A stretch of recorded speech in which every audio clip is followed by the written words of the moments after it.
নমঃ শিবায়। ওম নমঃ শিবায়। ওম নমঃ শিবায়। বন্ধুরা, ভাগ্য যদি সাথে থাকে তাহলে ডাঙাতেও ডিঙি চলে, এটাই কিন্তু বাস্তব সত্য কথা। আগামীকাল 14ই নভেম্বর, হ্যাঁ ঠিকই শুনেছেন, আর আগামীকাল এই 5টি সৌভাগ্যশালী রাশির হঠাৎ বা আকস্মিক অর্থপ্রাপ্তি ঘটতে চলেছে। আমি এই ভিডিওতে স্পেশাল 5টি রাশির নাম আপনাদেরকে পরস্পর বলবো, যে রাশিগুলির কিন্তু আগামীকাল 14ই নভেম্বর শুক্রবার দিন অর্থপ্রাপ্তির সম্ভাবনা হতে চলেছে। তবে দেখুন, আপনারা প্রতিদিনই আমার ভিডিও কিন্তু ফলো করেন, আর যারা ফলো করেন তারা খুব ভালো করেই জানেন, কিন্তু জেনেও আপনারা কিন্তু প্রচণ্ড ভুল করেন। কি জানেন আর কি ভুল করেন? আপনাদেরকে বারংবার আমি একটা কথা বলে থাকি যে আগে নিজস্ব জন্মছক বিচার না করে কখনোই টিকিট কাটা উচিত নয়।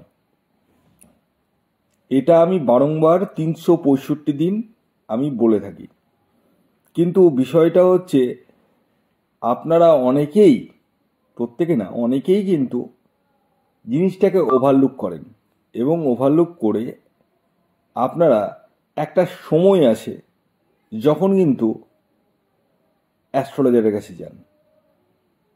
আমি আপনাদেরকে একটা কথা বলি, দেখুন আকাশে দেখছেন মেঘ গজরাচ্ছে, আপনি কি বৃষ্টির অপেক্ষা করবেন,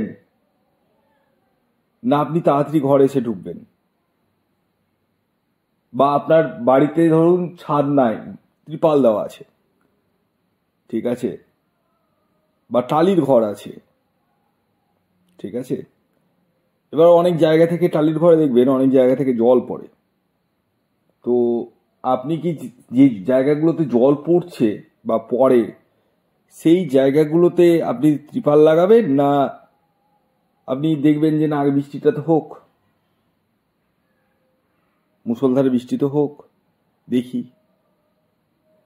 আমি জানি আপনাদের মধ্যে অনেকেই আগাম প্রিপারেশন নিয়ে নেন, আবার অনেকেই কিন্তু হচ্ছে হোক তারপরে দেখছি, আর যারা ওই যে হচ্ছে হোক আর তারপরে দেখছি ভাবেন, তারা কিন্তু জীবনে বেশি দূর এগোতে পারেন না।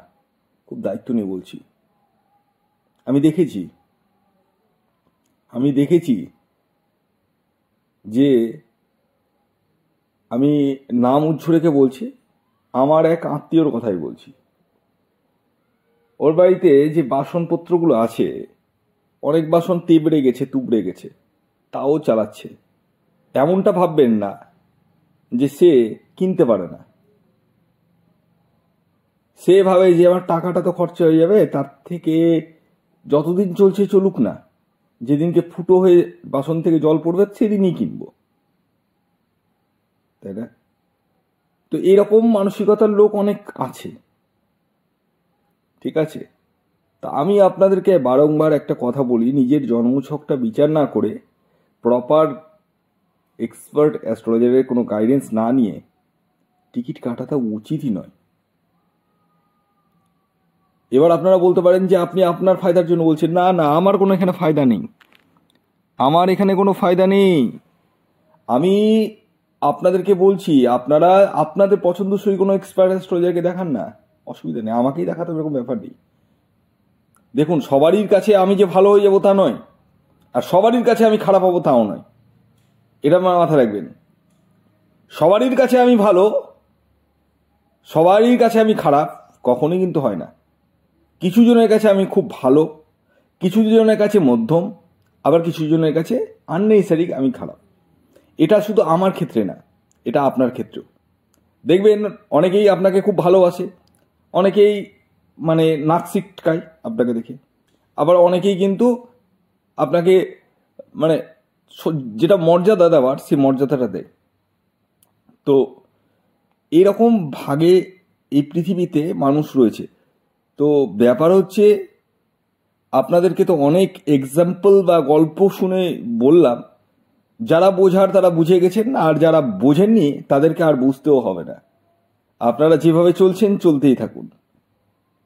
একদিন দেখবেন দেওয়ালে পিঠ থেকে যাবে, তখন আসবেন অ্যাস্ট্রোলজারের কাছে, আর তখন কিছু করার নাই।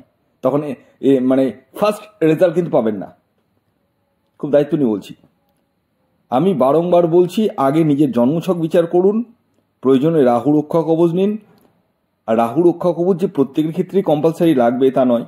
আর হ্যাঁ, জন্মছক বিচারের ব্যাপারটা বলে দিই, যাদের জন্ম তারিখ, জন্ম সময়, জন্মস্থান জানা নেই তারা হাতের ছবি তুলে পাঠান, আপনার নামটা লিখে পাঠান, আর বয়সটা লিখে পাঠান।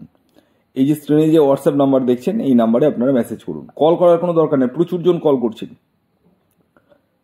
করছেন, কল করার দরকার নেই, আপনারা মেসেজ লিখে পাঠান, তাতে সেটাই বেস্ট। তো আসুন আগে আমি আপনাদেরকে বলে দিই, আগামীকাল সূর্যোদয় কখন হচ্ছে, সূর্যাস্ত কখন যাবে, কি তিথি থাকছে, নক্ষত্র কি থাকছে, এবং রাহুকাল কখন শুরু হবে এবং কখন শেষ হবে। সূর্যোদয় হচ্ছে ভোর 5:49, সূর্যাস্ত যাচ্ছে বিকেল 4:53। আগামীকাল দশমী তিথি থাকছে এবং তারপর একাদশী, কৃষ্ণপক্ষ থাকছে, যোগ থাকছে বৈদ্যুতি যোগ, নক্ষত্র থাকছে পূর্ব ফাল্গুনী এবং উত্তর ফাল্গুনী, করণ থাকছে বণিজকরণ, বৃষ্টিকরণ এবং বপকরণ, তিনখানা করণ থাকছে। আর রাহুকাল ভেরি ভেরি ইম্পর্টেন্ট।